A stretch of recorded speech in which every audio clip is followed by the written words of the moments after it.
تلاوت کی سورہ زمر میں اللہ تعالیٰ فرماتا ہے قیامت کے دن کا منظر کیسے قیامت قائم ہوگی۔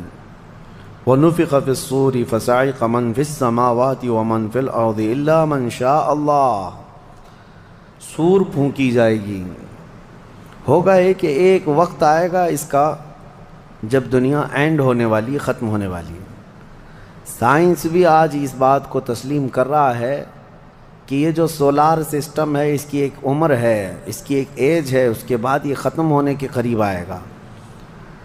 تارے اپنی اپنی عمر مکمل کر کے بلیک ہولز میں جا رہے ہیں۔ گیلیکسی کے اندر جو سٹارز ہیں ان کی عمر ایک لیمیٹڈ عمر بتائی جا رہی ہے، اس میں سورج کی بھی عمر ہے، چاند کی بھی عمر بتائی جا رہی ہے۔ یہ سائنس کی باتیں ہیں، لیکن اللہ نے قرآن میں فرمایا چاند اور سورج یہ ٹکرا دیے جائیں گے، تارے ایک دوسرے سے سب ٹکرا دیے جائیں گے۔ اذا الشمس کورت واذا النجوم انکدرت، 30ویں پارے میں اللہ تعالیٰ نے اس میں فرمایا جب سورج کو یعنی ٹکرا دیا جائے گا اور ستارے آپس میں ٹکرا دیے جائیں گے اور سورج کالا ہو جائے گا، یعنی کچھ نہ کے برابر رہ جائے گا قیامت کے قریب۔ وَإِذَا الْجِبَالُ سُيِّرَتْ، اور پہاڑ جو ہے نا اڑا دیے جائیں گے اور سمندروں میں آگ لگا دی جائے گی، زمین پوری ختم کر دی جائے گی۔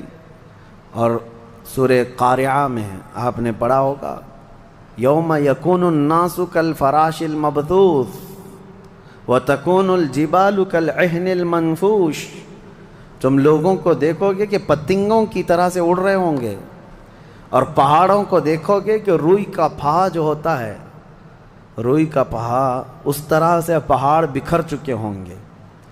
اور اس کے بعد یہ قیامت جو آنی ہے اس کا یعنی پروسیس کس طرح سے، شروعات کیسی ہوگی، وہ ایک لمبی گفتگو ہے۔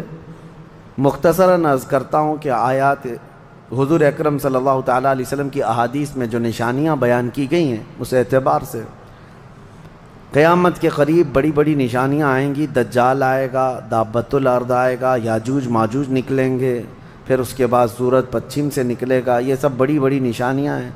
حضرت عیسیٰ علیہ السلام کا نزول اس سے پہلے، یہ سب ہو جانے کے بعد پھر روئے زمین پر سے مسلمان ختم ہو جائیں گے۔ پھر ایک وقت آئے گا کہ جب سب لوگ اپنے اپنے کاموں میں مصروف ہوں گے، کوئی کسی کو پڑی نہ ہوگی، اور پھر دنیا میں سب اپنے اپنے کاموں میں اس طرح سے مصروف ہوں گے، کوئی کپڑا کاٹ رہا ہے، کوئی دودھ دوہ رہا ہے، کوئی کھیتی باڑی میں ہل چلا رہا ہے۔ اللہ تعالیٰ قرآن میں فرماتا ہے کہ تم دیکھو گے ان زلزلۃ الساعۃ شیء عظیم یوم ترونھا تذہل کل مرضعۃ عما ارضعت وتضع کل ذات حمل حملھا، اچانک ایک سور کی آواز آئے گی۔ وہی سور آج ہم نے تلاوت میں پڑھا ہے۔ اسرافیل علیہ السلام اللہ کے ایک فرشتے ہیں، ایک باجے کی شکل کی چیز وہ لے کر کھڑے ہیں، وہ بجانا شروع کریں گے۔ شروع میں دھیمی دھیمی آواز آئے گی اور یہ آواز بڑھتی چلی جائے گی، بڑھتی چلی جائے گی، یہاں تک کہ یہ آواز اتنی سخت ہو جائے گی کہ جو جہاں تھا وہیں کھڑا رہ جائے گا۔ کپڑا کاٹ رہا تھا اس کے ہاتھ سے کینچی گر گئی، جو کھیتی باڑی کر رہا تھا، ہل چلا رہا تھا، وہ وہیں کا وہیں رک جائے گا۔ دودھ دوہنے والا اس کا ہاتھ ویسی رہ جائے گا، یہاں تک کہ حاملہ عورتوں کے پیٹ سے بچہ نکل کر گر جائے گا، جو عورتیں حمل سے ہوں گی۔ اور اس کے بعد پھر ایسی غشی، پھر سب پر موت طاری ہوگی اور زلزلے آئیں گے اور پوری زمین کو ہلا کر کے ختم کر دیا جائے گا۔ یہ قیامت ہے، یہ قیامت ہے۔ سور پھونکنے پر سارے انسان جتنے روئے زمین پر ہیں سب کے سب ختم ہو جائیں گے۔ اس کے بعد اللہ تعالیٰ فرماتا ہے ثم نفخ فیہ اخری، پھر دوسری بار سور پھونکنے کا حکم ہوگا۔ لیکن کیسے؟ سور جب حضرت اسرافیل علیہ السلام پھونکیں گے، پہلے انسانوں کی موت، پھر یہاں پر جتنی مخلوقات ہیں، جنات ہیں، جانور ہیں، سب کی موت، چرند پرند تو چھوڑے، نباتات، یہ پیڑ پودوں میں کی جان ختم۔ چاند سورج کو جب ختم کر دیا گیا تو پھر کوئی چیز ہی نہیں، ستارے، چاند، سورج سب بلکہ اللہ تعالیٰ کے جتنے ملائکہ ہیں، جبرائیل امین علیہ السلام سے لے کر دوسرے ایک فرشتے تک، سارے ملائکہ کو بھی موت آئے گی، سب موت کے شکار ہوں گے، اور سارے جب انتقال کر جائیں گے تو پھر بچتا کون ہے؟ صرف حضرت اسرافیل علیہ السلام، جنہوں نے سور پھونکا۔ اب ان کو سور پھونکنے کا حکم جو تھا وہ کہا جائے گا روک دو اب۔ پھر اللہ تعالی حضرت اسرافیل علیہ السلام کو بھی موت طاری کرے گا، اور روح نکالنے والا فرشتہ کون ہے؟ ملک الموت اسرائیل علیہ السلام۔ اب تک یہ سب کی روح نکال چکے ہوں گے، اور پھر اللہ تعالیٰ اسرائیل علیہ السلام کی بھی روح نکال دے گا۔ اسرائیل جو سب کی روح نکالتے ہیں، ان کو بھی موت ہے، ان کو بھی موت ہے۔ اور پھر ہم نے پڑھا کل شیء ہالک الا وجہہ، ہر شے فنا ہو جائے گی سوائے رب العالمین کے۔ کل من علیہا فان ویبقى وجہ ربک ذو الجلال والاکرام، جو کچھ بھی ہے سب فنا ہو جائے گا، تمہارے رب کی ذات صرف باقی رہے گی، کوئی نہیں باقی رہے گا۔ پھر جب مولا کی مرضی ہوگی، رب تبارک و تعالیٰ دوبارہ اسرافیل علیہ السلام کو اٹھائے گا۔ اسرافیل علیہ السلام دوبارہ اٹھیں گے، اور پھر ان سے کہا جائے گا دوبارہ سور پھونکو، پھر سے پھونکو۔ اب جب دوبارہ حضرت اسرافیل علیہ السلام سور پھونکیں گے تو یہ زندگی کا سور ہے۔ پہلے والا یہ نفخہ اولا اس کو کہتے ہیں، وہ موت کا تھا، اور نفخہ ثانیہ حیات کا ہے، زندگی کا ہے۔ اب رب تعالیٰ نے جو وعدہ فرمایا تھا کہ ہم تمہیں موت کے بعد دوبارہ اٹھائیں گے، یہ وعدہ اس وقت پورا ہوگا۔ اب دوسرے مرتبہ جب سور پھونکنا شروع کرتے ہیں اسرافیل علیہ السلام، کتنے انسان آئے گئے، آدم علیہ السلام سے لے کر قیامت تک، سب وہ زمینوں میں جہاں کہیں ہوں گے، کسی کو جلا کر ختم کر دیا گیا ہو، کسی کو جانور کھا گیا ہو، کسی کو پانی میں ختم کر دیا ہو، کسی بھی طرح سے، لیکن مولا تعالیٰ سب کو اٹھانے والا ہے۔ لیکن فرمایا حدیث پاک میں ہے کہ یہ دوسری سور پھونکنے کے بعد سب سے پہلے روئے زمین پر جو اٹھیں گے وہ محمد الرسول اللہ کی ذات۔ میرے آقا صلی اللہ تعالیٰ علیہ وسلم فرماتے ہیں میں اپنی قبر سے اٹھوں گا سب سے پہلے، اور محشر کے میدان کی طرف جو حضور جائیں گے تو فرماتے ہیں حضور صلی اللہ علیہ وسلم اٹھیں گے، ان کے بعد ابو بکر صدیق، ان کے بعد عمر فاروق رضی اللہ تعالیٰ عنہ، پھر ساری کائنات کو اللہ اٹھائے گا۔ اور جب رسول کریم صلی اللہ تعالیٰ علیہ وسلم فرماتے ہیں میں میدان قیامت میں اس حال میں آؤں گا کہ میرا ایک ہاتھ ابو بکر کے کندھے پر ہوگا، دوسرا عمر ابن خطاب کے کندھے پر ہوگا۔ یقیناً وہ اس دن کے دولہا ہیں۔ قیامت کا منظر ہے جب رسول کریم صلی اللہ تعالیٰ علیہ وسلم تشریف لائیں، اور اس کے بعد رب تعالیٰ نے فرمایا، سورہ زمر میں 2 آیتیں آئی ہیں، وَسِيقَ الَّذِينَ كَفَرُوا إِلَى جَهَنَّمَ زُمَرًا، اب جو کفار تھے ان سب کو کھینچ کر کے لایا جائے گا میدان قیامت میں۔ پہلے تو میں آپ کو بتا دوں پوری تفصیلات قیامت کے میدان میں، اس کے بعد ان آیتوں کی تفسیر پر آتا ہوں۔ پھر جب سب کو اٹھا دیا گیا تو ایک زمین ہوگی، اب وہ زمین کہاں ہوگی وہ اللہ بہتر جانتا ہے کس جگہ، کیونکہ یہ زمین ہے ہی نہیں، یہ آسمان ہے ہی نہیں، تو پھر اس وقت بنے گا کیا یہ اللہ ہی بہتر جانے۔ کہاں بنے گا، کس طرح بنے گا، اس میں ہم نہ سوچ سکتے ہیں نہ مثال دے سکتے ہیں۔ اب آپ مجھے بتاؤ، یہ جو زمین جس پہ آپ بیٹھے ہیں یہ ختم ہونے والی، کیا رہے گا نیچے؟ آسمان جو دکھ رہا ہے یہ بھی ختم ہونے والا ہے، پھر کیا رہے گا اوپر ہمیں نہیں معلوم، لیکن اللہ کریم ایک زمین بنائے گا جس کے متعلق کہا گیا وہ تانبے اور پیتل سے بنی ہوئی ہوگی، یہ مٹی والی زمین نہیں۔ اور پھر اس کے بعد سورج کو پھر دوبارہ زندہ کیا جائے گا، اور سورج کو سب کے سروں پر لا کر کھڑا کر دیا جائے گا۔ اب وہ زمین اور جس میں سارے انسانوں کو جمع کر دیا گیا ہے، آپ اندازہ کریں وہ زمین میں نہ کوئی عمارت ہوگی نہ درخت ہوگا، وہ بالکل فلیٹ زمین ہے، صرف میدان ہی میدان ہے۔ ایسا نہیں ہے کہ یہاں پر کوئی میدان اور تھوڑی دور کے بعد کوئی عمارت دکھے گی یا کوئی درخت دکھے گا یا کوئی پہاڑ، نہیں، کچھ نہیں، صرف سیدھی زمین۔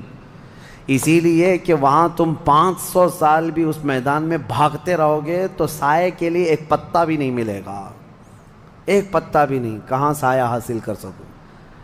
لیکن کچھ خوش نصیبوں کے لیے اللہ نے فرمایا کہ عرش کا سایہ انہیں اللہ عطا فرمائے گا۔ وہ کون لوگ ہیں؟ ان میں کئی لوگ ہیں، جس میں سے ایک ہی میں بتاتا ہوں، رجل تعلق قلبہ بالمساجد، وہ ایسا آدمی جس کا دل مسجدوں میں لگا ہوا ہے، قیامت کے دن اسے اللہ عرش کا سایہ عطا فرمائے گا۔ آپ کی نماز ہو گئی، بیٹھے کیوں ہیں؟ نماز ہو گئی، نماز کے بعد چلے جانا چاہیے، لیکن تمہارا دل مسجد میں لگا ہوا ہے۔ انہی لوگوں کی فضیلت میں ہے جب قیامت کے دن کوئی سایہ نہ ہوگا، ان لوگوں کے لیے اللہ عرش کا سایہ عطا کرے گا۔ اب یہ جو سارے لوگ جمع ہوں گے، کسی کو کچھ پتہ نہیں کہ ہونا کیا ہے، کسی کو نہیں پتہ کہ کیا ہونا ہے، نفسا نفسی کا عالم ہے اور سب ایک دوسرے کو تک رہے ہیں۔ اب یہی مسئلہ ہے کہ سارے لوگ وہاں پہ، کفار بھی ہوں گے، مشرکین بھی ہوں گے، جتنی امتیں پہلے آئی تھی وہ بھی ہیں، انبیاء بھی ہیں، اولیاء بھی ہیں، صلحاء بھی ہیں، صحابہ بھی ہیں، علماء بھی ہیں، سب ہیں، لیکن کسی کو کچھ سوچتا نہیں کہ کیا کیا جائے۔ یہی بے خبری سے پوری مخلوق جو ہے انبیاء کے پاس جاتی ہے۔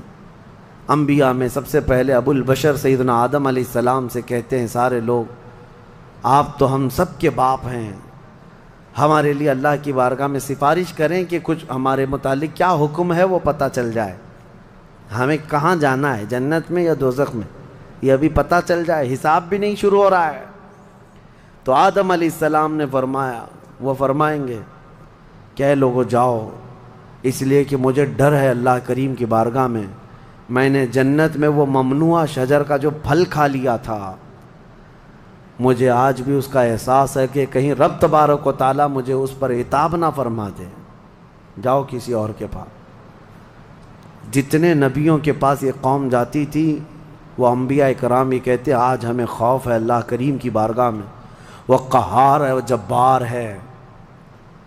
اور میں نے آج ایک آیت یہ بھی پڑھی ہے سورہ مومن میں، اللہ نے فرمایا لمن الملک اليوم، اس دن یہ آواز آئے گی، آج کی بادشاہت کس کی ہے، آج کی بادشاہت کس کی ہے؟ پھر اللہ خود فرمائے گا للہ الواحد القہار، ایک قہر کرنے والے خدا کی آج بادشاہت ہے۔ اس دن صرف اس کی سلطنت ہوگی، صرف اس کی حکومت ہے۔ انبیاء، ملائکہ سب ڈرے ہوئے ہیں، پتہ نہیں برسوں یہ قوم گھومتی رہے گی مخلوق۔ عیسیٰ علیہ السلام فرمائیں گے کہ اے لوگو جاؤ محمد الرسول اللہ کے پاس، آج وہ تمہاری سنیں گے اور اللہ ان کی سنے گا۔ پوری مخلوق جب نبی کریم صلی اللہ علیہ وسلم کے پاس آتی ہے تو نبی پاک صلی اللہ تعالیٰ علیہ وسلم فرماتے ہیں ہاں میں اسی کے انتظار میں ہوں۔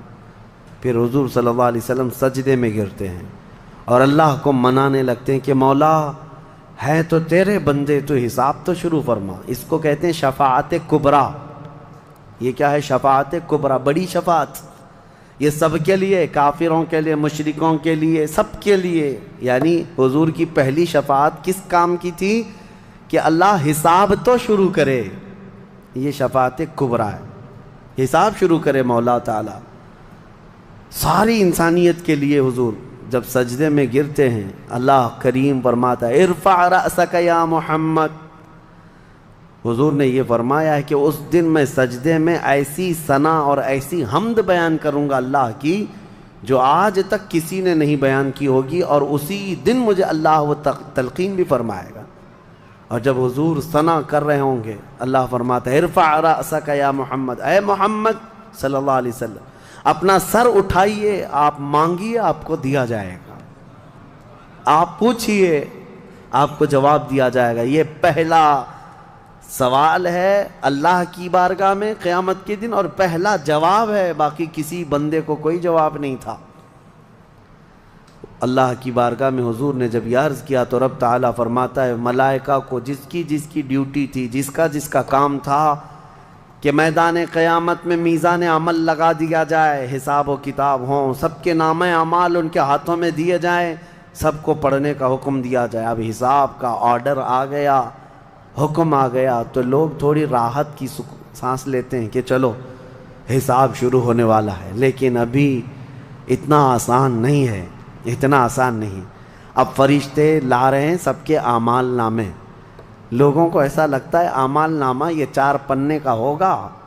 ہاں، جیسے اگزام پیپر میں فل شیٹ A4 سائز کی شیٹ لے کر کے بیٹھتے ہیں. قرآن میں تو اللہ تعالیٰ نے فرمایا کہ جب نامہ اعمال فرشتے لے کر کے آئیں گے تو کتنے ہوں گے پتہ ہے؟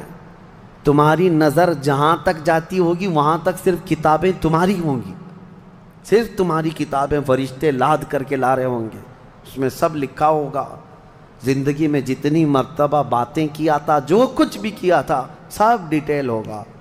اور ہر آدمی وہاں پکار کر کے کیا کہتا ہے؟ ما لہذا الکتاب لا یغادر صغیرۃ ولا کبیرۃ الا احصاها. اے اللہ تو کیسی کتاب بنا دیا، اس میں چھوٹی چیز بھی نہیں چھوڑی گئی، بڑی چیز بھی نہیں چھوڑی گئی، سب لکھ دیا گیا ہے. اور پھر لا کر کے تھما دیا جائے گا. یہ پہلی علامت ہے کہ جس کے سیدھے ہاتھ میں اس کے نامہ اعمال پکڑا دیے جائیں گے، فرمایا گیا اس کے لیے وہیں سے ہلکا پن ہے، بشارت ہے کہ آسانی ہوگی. اور جس کے بائیں ہاتھ میں فرشتوں نے پکڑا دیا تو سمجھ لو کہ اب لمبا اس کا وقت جانے والا ہے، حساب سخت ہونے والا ہے. یہ تو صرف پڑھ کے سنانا ہے اور اس کے بعد پھر پکڑ ہوگی کسی کام پر. یہ تو نے کیوں کیا تھا، اس کی وجہ بتا. یہ تو نے کیوں کھایا تھا، اس کی وجہ بتا. اس کے ساتھ ایسا کیوں کیا تھا، اس کا سبب بتا. صرف پڑھ کر کے سنانا نہیں ہے، جو کیا تھا اس کی وجہ بتانا ہے. اور جب وجہ کچھ نہ ہوگی، حکم آ جائے گا کہ انہیں اوندھے منہ کھینچ کر کے دوزخ کی طرف لے جائیں. یہ قیامت کے دن ہو رہا ہے. اب یہاں پر ایک دوسری شفاعت ہے میرے آقا صلی اللہ علیہ وسلم. اب یہ جو شفاعت ہے یہ خاص امت محمدیہ کے لیے. ایک شفاعت حضور نے فرمائی سارے انسانوں کا حساب شروع ہو جائے. جب حساب شروع ہو گیا تو حضور صلی اللہ تعالیٰ علیہ وسلم پھر سجدہ کرتے ہیں اللہ کی بارگاہ میں. اللہ فرماتا ہے محبوب سر اٹھائیں، پوچھیں، آپ کو دیا جائے گا. حضور عرض کرتے ہیں مولا میری امت کی بخشش آسان فرما دے، میری امت کا حساب آسان فرما دے. اب حضور کو اختیار دیا جائے گا. حضور کی یہ بھولی بھالی امت جہاں جہاں ہوگی، حضور صلی اللہ علیہ وسلم فرماتے ہیں میں ان کو دور سے پہچان رہا ہوں گا. دیکھو میرے عزیزو، بھرا مجمع ہے، کتنی امتیں ہیں. ایک صحابی نے پوچھا یا رسول اللہ ہم کو آپ قیامت میں پہچانیں گے؟ حضور نے فرمایا یقیناً پہچانوں گا. کیسے؟ حضور فرماتے ہیں زندگی میں تم جو وضو کرتے تھے، یہ جو اعضائے وضو ہیں، چہرہ اور ہاتھ، حضور فرماتے ہیں قیامت کے دن یہ سورج کی طرح چمک رہے ہوں گے. اور اسی چمک سے میں پہچان لوں گا یہ میری امت ہے، جس کے ہاتھ چہرے چمک رہے ہوں. جو وضو ہی نہیں کرتا اس کا کیا چمکے گا؟ لیکن حضور صلی اللہ تعالیٰ علیہ وسلم نے حدیث پاک ہے یہ وضو کے اعضاء کی چمک سے حضور اپنی امت کو پہچان لیں گے، فلاں میرا امتی ہے، فلاں میرا امتی ہے. بہرحال اب اس کے بعد اب میں ان آیتوں کی طرف آتا ہوں. حساب و کتاب ہو رہا ہوگا. سب سے پہلے وہاں پر قیامت کے دن جن کو لایا جائے گا، الگ الگ روایات ہیں، اس میں 3 لوگوں کے متعلق فرمایا گیا، ایک عالم، ایک شہید اور ایک امیر آدمی پیسے والا. حالانکہ تینوں اچھے لوگ تھے. دنیا میں یہ جو امیر تھا بہت پیسہ بانٹتا تھا، اور یہ قاری قرآن تلاوت اچھی کرتا تھا، اور یہ شہید تو جنگ میں شہید ہوا تھا لڑ کر کے. تینوں کا حساب ہو رہا ہوگا. سب سے پہلے رب تبارک و تعالیٰ اس قاری قرآن کو بلائے گا، بتا تو قرآن کیوں پڑھتا تھا؟ وہ کہے گا میں نے تجھے اچھی آواز دی تھی، اچھی آواز دی تھی، تو نے اس آواز کا کیا کیا؟ وہ کہتا ہے میں قرآن پڑھتا تھا بہترین انداز میں. رب تعالیٰ فرماتا ہے تو اس لیے پڑھتا تھا کہ لوگ تیری آواز کی تعریف کریں، کیا آواز ہے؟ اور لوگوں نے تعریف کر دیا. دنیا میں تجھے تیرا بدلہ مل گیا، یہاں قیامت میں کچھ نہیں، جاؤ جہنم میں. مالدار آئے گا، اس سے رب تعالیٰ فرمائے میں نے تجھے بہت مال دیا تھا، کیا کیا؟ کہے گا رب تعالیٰ میں نے غریبوں میں تقسیم کیا ہے، بہت خیرات کیا ہے. اللہ کریم فرماتا ہے کہ تو نے تو یہ نیت سے تقسیم کیا تھا نا کہ لوگ تجھے دیالو کہیں، سخی کہیں، تیری مال کی تعریف کریں، تو لوگوں نے تو وہ تعریف کر دی، دنیا میں جو تجھے ملنا تھا وہ مل گیا، تیری خواہش ہو گئی، یہاں کچھ نہیں، اسے بھی فرمایا جائے گا دوزخ میں ڈال دو۔ تیسرا جو شہید ہے اس کے لیے بھی رب تعالیٰ فرماتا ہے میں نے تجھے جوانی دی تھی، کیا کیا؟ کہا اے اللہ میں لڑتا رہا کافروں کے مقابل میں اور اپنی جان دے دیا۔ فرماتا ہے رب تعالیٰ کہ تو یہ سوچتا تھا نا کہ لوگ تیری بہادری کی تعریف کریں، لوگ تجھے بطل جلیل کہیں، مجاہد کہیں، تو یہ لوگوں کی تعریف سننے کے لیے کرتا رہا۔ اگر تیری یہی خواہش تھی اور لوگوں نے تیری تعریف دنیا میں بہت کر دی، اب یہاں تیرا کچھ نہیں ہے، اسے بھی دوزخ میں بھیج دیا جائے۔ یہ ریاکاری ہے۔ یہ پہلا حساب جن لوگوں کا ہونے والا ہے، یہ 3 لوگوں کے بارے میں حدیث پاک میں ہے۔ پھر میرے آقا صلی اللہ علیہ وسلم فرماتے ہیں قیامت کے میدان سے اس وقت تک کوئی پیر ہٹا نہیں سکتا جب تک اللہ 5 سوالات نہ کر لے۔ ان میں سے پہلا سوال یہی ہے کہ اللہ فرمائے گا میں نے تجھے جوانی دی تھی، تو نے کہاں خرچہ کیا؟ یہ ہر ایک کو بتانا پڑے گا، ہر ایک کو بتانا پڑے گا۔ اب آپ اپنی اپنی تیاری کر لو کہ کہاں کہاں خرچہ کیا، اللہ کو مجھے بتانا ہے۔ آج اگرچہ تم ہماری باتوں کی طرف توجہ نہیں کرو گے، کیئر نہیں کرو گے، لیکن ایک دن وہ آئے گا جب تمہیں اللہ کی بارگاہ میں کھڑے ہو کر اپنی جوانی کا پل پل بتانا ہوگا، وہاں کوئی چارہ نہیں ہوگا۔ وہی اب آیت کریمہ ہے وَسِيقَ الَّذِينَ كَفَرُوا إِلَى جَهَنَّمَ زُمَرًا حَتَّى إِذَا جَاءُوهَا فُتِحَتْ أَبْوَابُهَا وَقَالَ لَهُمْ خَزَنَتُهَا، کافروں کی جماعت کو فرشتے کھینچتے ہوئے دوزخ کی طرف لائیں گے۔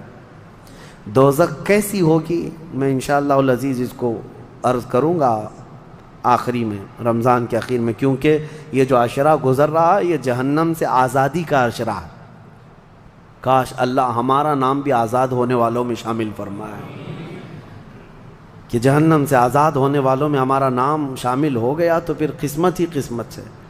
جب لایا جائے گا دوزخ کے کنارے جماعت کی جماعتیں آ رہی ہوں گی، جماعت یہاں پر اللہ نے فرمایا زمرہ یعنی بہت کثیر تعداد میں جماعت کو کھینچ کر کے لایا جائے گا۔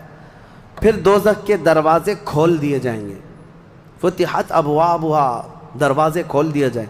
وقال لهم خزنتها، اور جو دربان ہے دوزخ کے دروازے پر حضرت مالک، وہ فرشتے ہیں، بڑے سخت قسم کے فرشتے ہیں، وہ ان سے پوچھیں گے، جو جماعت دوزخ میں ڈالے جانے کے لیے لائی جا رہی ہوگی ان کو پہلے پوچھیں گے الم یأتکم رسل منکم یتلون علیکم آیات ربکم وینذرونکم لقاء یومکم ھذا، اے لوگو کیا تمہارے پاس اللہ کا کوئی رسول نہیں آیا تھا؟ کیا تمہیں اللہ کی آیتیں پڑھ کر کے کسی نے نہیں سنایا تھا؟ یا آج کے دن کے بارے میں تمہیں کسی نے ڈرایا نہیں تھا کہ قیامت آنے والی ہے؟ یہ دوزخ کا فرشتہ لوگوں سے پوچھے گا، قرآن میں اللہ فرماتا ہے۔ تو لوگ کیا کہیں گے؟ قالوا بلا ولکن حقت کلمۃ العذاب، وہ کہیں گے ہاں کیوں نہیں آئے تو تھے لیکن ہم جھٹلا دیے تھے، نبیوں کے پیچھے نہیں چلے، قیامت کے دن پر یقین نہیں رکھے، اور عذاب ہمارے اوپر واجب ہو گیا، ہم جا رہے ہیں۔ قیل ادخلوا ابواب جہنم خالدین فیہا، ان سے کہا جائے گا ادخلوا ابواب جہنم، داخل ہو جاؤ جہنم کے دروازوں میں، خالدین فیہا، ہمیشہ تم رہو گے یہاں پر۔ یہ کافروں کے لیے ایسی آواز آئے گی کہ وہ چیخ مارتے ہوئے دوزخ میں کود رہے ہوں گے۔ فَبِئْسَ مَثْوَى الْمُتَكَبِّرِينَ، اللہ فرماتا ہے کیا ہی بری جگہ ہے، کیا ہی برا ٹھکانہ ہے یہ گھمنڈ کرنے والوں کا، زمین پہ اترانے والوں کا جو اللہ کو نہیں مانتے تھے۔ اب سنیے 1000 سال تک دوزخ میں جلتے کڑتے رہیں گے، پکارتے رہیں گے اے مالک اے مالک اے مالک اے مالک۔ کون؟ جو دربان دوزخ ہے، دربان ہے دوزخ کے دروازے کا، وہ 1000 سال کے بعد سن کر کے پوچھیں گے کیا بات ہے تمہاری، کیا چاہتے ہو؟ کفار و مشرکین کہیں گے کہ ہماری بات کرا دے اللہ سے، ہماری بات کرا دے اللہ سے کہ کچھ ہم پر بھی رحم ہو جائے۔ حضرت مالک کہتے ہیں خدا قہار ہے غضب پر، خدا قہار ہے غضب پر۔ اللہ کریم کی بارگاہ میں بات کرنے کی بڑے بڑے فرشتوں کی ہمت نہیں ہے، کہیں گے ابھی نہیں میں بات کرا پاؤں گا، پھر وہ 1000 سال اور عذاب میں جلتے رہیں گے، چیختے رہیں گے۔ دوسرے 1000 سال کے بعد حضرت مالک پوچھیں گے کیا بات ہے؟ جہنمی کہیں گے کہ اے مالک تو ہماری بات کرا دے اللہ سے۔ آپ کی بار حضرت مالک کہتے میں ہمت کرتا ہوں، اللہ قدیر و جبار کی بارگاہ میں عرض کرتے مولا جتنے بھی دوزخ میں جا چکے وہ تجھے فریاد کر رہے ہیں، وہ تجھ سے بات کرنا چاہتے ہیں۔ اب رب تعالیٰ کی طرف سے جواب آتا ہے حضرت مالک کو، اے مالک ان دوزخیوں سے کہہ دو کہ آج کے بعد رب تبارک و تعالیٰ نہ ان کی طرف نظر فرمائے گا نہ کلام کرے گا۔ لا یکلمہم اللہ یوم القیامت ولا ینظر الیہم، ان کی طرف رب تعالیٰ دیکھنا بھی نہیں چاہتا۔ وہ قدیر و جبار خدا جب دنیا میں ہر دن بلا رہا تھا آجا میرے بندے میرے پاس، آجا میرے بندے میری طرف آجا، ففروا الی اللہ، اللہ کی طرف دوڑ پڑ، نہیں سنتا تھا، ایک دن بھی نہیں سنا۔ اور جہنم میں جانے کے بعد پکار رہا ہے، رب تعالیٰ فرماتا ہے اب اللہ ان کی طرف دیکھنا بھی نہیں چاہتا۔ حضرت مالک جب یہ پیغام سنا دیتے ہیں اللہ کا، جہنم میں ایسی چیخ نکلتی ہے جہنمیوں کی کہ پورا جہنم ہلنے لگ جاتا ہے، کانپنے لگ جاتا ہے ان جہنمیوں کی چیخ سے، کہ اب ان کو کہہ دیا جاتا ہے خالدین فیہا، اب تم ہمیشہ ہمیشہ کے لیے رہو گے یہاں پر۔ اسی لیے میرے عزیزو کفر سے ڈرو، کفر سے ڈرو۔ گناہ کرنے کے بعد معافی ہے لیکن کفر کی معافی نہیں۔ اسی لیے اولیاء امت ڈرا کرتے تھے کہ کہیں موت سے پہلے ایمان چلا گیا، کفر پر موت ہو گئی تو کیا ہوگا؟ پھر ہمیشہ ہمیشہ کے لیے دوزخ میں جانا پڑے گا، نہ وہاں کسی کی سفارش ہوگی نہ کوئی شفاعت ہوگی۔ شفاعت اور سفارش گنہگاروں کے لیے ہے، کافروں اور مشرکین کے لیے نہیں۔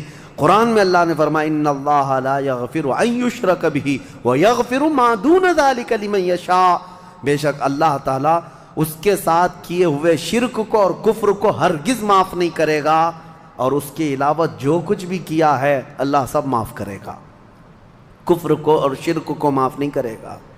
اب سنیے دوسری آیت ہے، وَسِيقَ الَّذِينَ اتَّقَوْا رَبَّهُمْ إِلَى الْجَنَّةِ زُمَرًا، اس میدان قیامت میں کچھ وہ جماعتیں بھی ہیں جو دنیا میں تقوی حاصل کر چکی تھی، فرمان خدا پر چلتی تھیں، ان کی نمازیں ٹھیک تھی، اللہ سے ڈرتے تھے، اپنی راتیں وہ رو رو کر گزارتے تھے، مولا کو پکارتے تھے۔ وہاں قیامت کے دن اللہ ان کے حال یہ ہیں کہ ان کا استقبال ہو رہا ہوگا، فرشتے ان کو سجا کر کے لا رہے ہوں گے، اور وہ بھی جماعت جماعت کے ساتھ جا رہے ہوں گے جنت کی طرف۔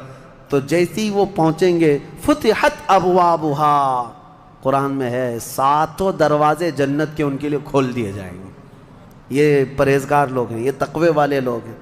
جیسے ہی جنت کے دروازے کھلیں گے وقال لهم خزنتها، وہاں پر بھی دربان ہے ایک، جنت کے دروازوں کا دربان وہ حضرت رضوان ہے علیہ السلام، وہ فرشتہ وہاں پر ہے، جنت کے دربان ہے۔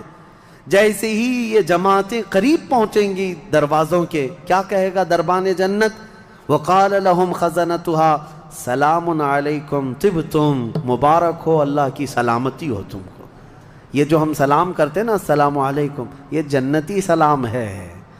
یہ دربان جنت جو داروغہ ہے جنت کے دروازوں کا، وہ سلام کرے گا فرشتہ جو آ رہے ہیں جنت میں، سلام علیکم طبتم، مبارک ہو، خوش آمدید، اللہ کی سلامتی ہو، فادخلوها، آ جاؤ جنت میں داخل ہو جاؤ، خالدین، ہمیشہ کے لیے، اب تم بھی یہاں سے نہیں جاؤ گے۔ اب ہمارے اس چھوٹی سی زندگی میں بتاؤ میرے عزیزوں، اب اندر جیسے ہی جنتی داخل ہوتے ہیں کیسے، سب سے پہلی نعمت کیا ملتی ہے جنت میں؟ اللہ اکبر، آپ کے لیے اور ہمارے لیے سیب ملے گا، انگور ملے گا، گوشت ملے گا، کھانے کے لیے کیا ملے گا؟ میرے عزیزو، سب نعمتیں اپنی جگہ پر، لیکن فرمایا گیا جنتی جیسے ہی جنت میں پہلا قدم رکھتا ہے محمد الرسول اللہ کھڑے ہوں گے، میرے آقا صلی اللہ تعالی علیہ وسلم ہوں گے اپنے امتیوں کے استقبال کے لیے۔ اس سے بڑی نعمت کیا ہے میرے عزیز؟ جنت میں داخل ہو جانے کے بعد اب سورہ واقعہ جب آپ پڑھیں گے تو جنت کا اس میں تذکرہ ہے۔ اللہ نے فرمایا ثلۃ من الاولین وقلیل من الآخرین علی سرر موضونۃ متکئین علیہا متقابلین۔ وہاں دیوان لگائے ہوں گے، بڑے بڑے محلات ہوں گے جن کی ایک اینٹ سونے کی، ایک اینٹ چاندی کی بنائی ہوگی، پورے زمین پر جو گھاس ہوگی وہ زعفران سے بھی زیادہ ملائم۔ اور اللہ نے کتنی جگہ قرآن میں فرمایا جنات تجری من تحتها الانہار، ایسے باغیچے جن میں نہریں بہہ رہی ہوں گی، اور ایسی نہریں جن کا پانی دودھ کی طرح سفید، شہد سے زیادہ میٹھا اور ٹھنڈا، یہ ٹھنڈے میٹھے پانی کی نہریں جس کو کوثر اور سلسبیل کہا گیا ہے، یہ جنت کے باغیچوں سے ہو کر گزر رہی ہوں گی۔ جنتی جتنے بھی ہوں گے وہاں پر وہ نہروں کے قریب بیٹھے ہوں گے، ان کے چہرے اتنے چمک رہے ہوں گے، وجوہ یومئذ ناظرہ، ایسے چمک رہے ہوں گے، دمک رہے ہوں گے، 14ویں کا چاند ان کے چہروں کے سامنے پھیکا ہوگا۔ یہ جنتیوں کے چہرے ہوں گے، اور وہ اپنے جب جنتی محل میں جائیں گے، ایک محل سامنے ہوگا، دوسرا محل ادھر ہوگا، آمنے سامنے جنتی باتیں کرتے ہوئے بیٹھیں گے۔ یہ قرآن پاک میں اللہ نے فرمایا ان کی خدمت کے لیے غلمان، لڑکے بھی ہوں گے، حوران جنت، وہ جنتیوں کی خدمت کے لیے ان کی بیویاں وہاں پر بنائی جائیں گی، وہ اتنی حسین و جمیل خوبصورت ہیں کہ جنتی کے لیے آج تک نہ ویسی خوبصورتی یا حسن دنیا میں کسی نے سنا ہے نہ دیکھا۔ یہ حوران جنت ہر جنتی کو دی جائیں گی۔ اب اس کے بعد جنت میں پہنچ جانے کے بعد تمہارے لیے کیا نہیں ہوگا؟ ایک طبقہ انبیاء کا ہے، ایک طبقہ جنت میں اولیاء کا ہے، ایک طبقہ شہداء کا ہے، ایک طبقہ صدیقین کا ہے، اور پھر جنتی کے لیے قرآن میں ہے جو وہ خواہش کرے گا فرشتے فوراً اس کے لیے وہ حاضر کریں گے۔ جو چیز کی خواہش کرے گا، جس دن تمہاری وہاں خواہش ہوگی کہ مجھے یہاں غریب نواز کا دربار دیکھنا ہے، جنت میں غوث پاک کہاں ہے وہاں جانا ہے، صحابہ میں خلفائے راشدین کہاں ہیں وہاں جانا ہے، انبیاء اکرام کہاں ہیں، شہداء و صالحین کہاں ہیں وہاں جانا ہے۔ جنتی گھوم رہا ہوگا، اور کیا ہی بہتر ہوگا جنتی جب یہ خواہش کرے گا مجھے محمد الرسول اللہ کے محل میں جانا ہے، وہاں بھی اسے پہنچایا جائے گا۔ وہ ہر ایک بڑے سے بڑے انبیاء، صالحین، شہداء اور رسولان اعظام کے ہاں جاتا رہے گا، آتا رہے گا، جاتا رہے گا، آتا رہے گا۔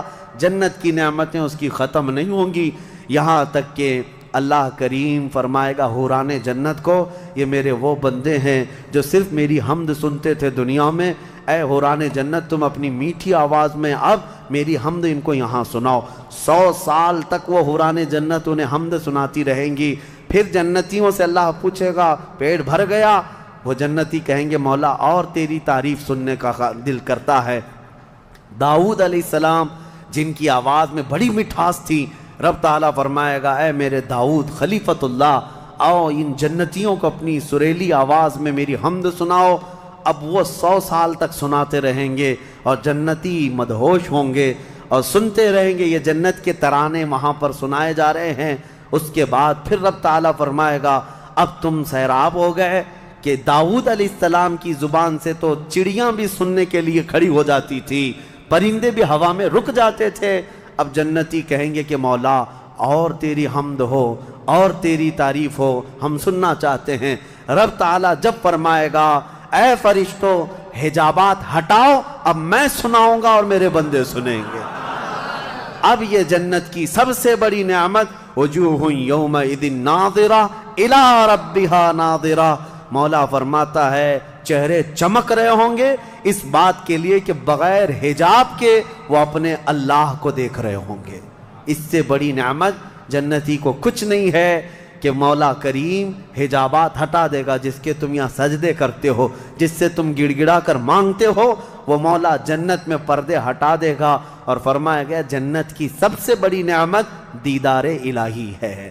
اسی لیے رمضان میں بھی میرے آقا نے فرمایا افطار کرنے والے کو دو خوشیاں دی جائیں گی، کہ جب بندہ افطار کرتا ہے تو اس کے لیے بھی یہ فرمایا گیا ہے کہ جیسے ہی وہ افطار کرتا ہے، ایک تو اس کے پیٹ ٹھنڈے ہونے کی خوشی ہے، گلا تر ہونے کی خوشی ہے، لیکن دوسری خوشی ہر افطار کرنے والے روزے دار کے لیے کہ رحمان فرمائے گا میں نے تیرا محفوظ کر لیا ہے جنت میں، اب تجھے میں اپنا دیدار کراؤں گا۔ روزے داروں کو اللہ کا دیدار ہوگا تو یہ جنتی جنت میں پہنچ جائیں گے، دوزخی دوزخ میں پہنچ جائیں گے۔ میں نے یہ جو 2 آیتیں آئی تھی اس کی تفسیر آپ کے سامنے رکھ دی، فیصلہ تمہارے پاس ہے، زندگی کیسی گزارو گے۔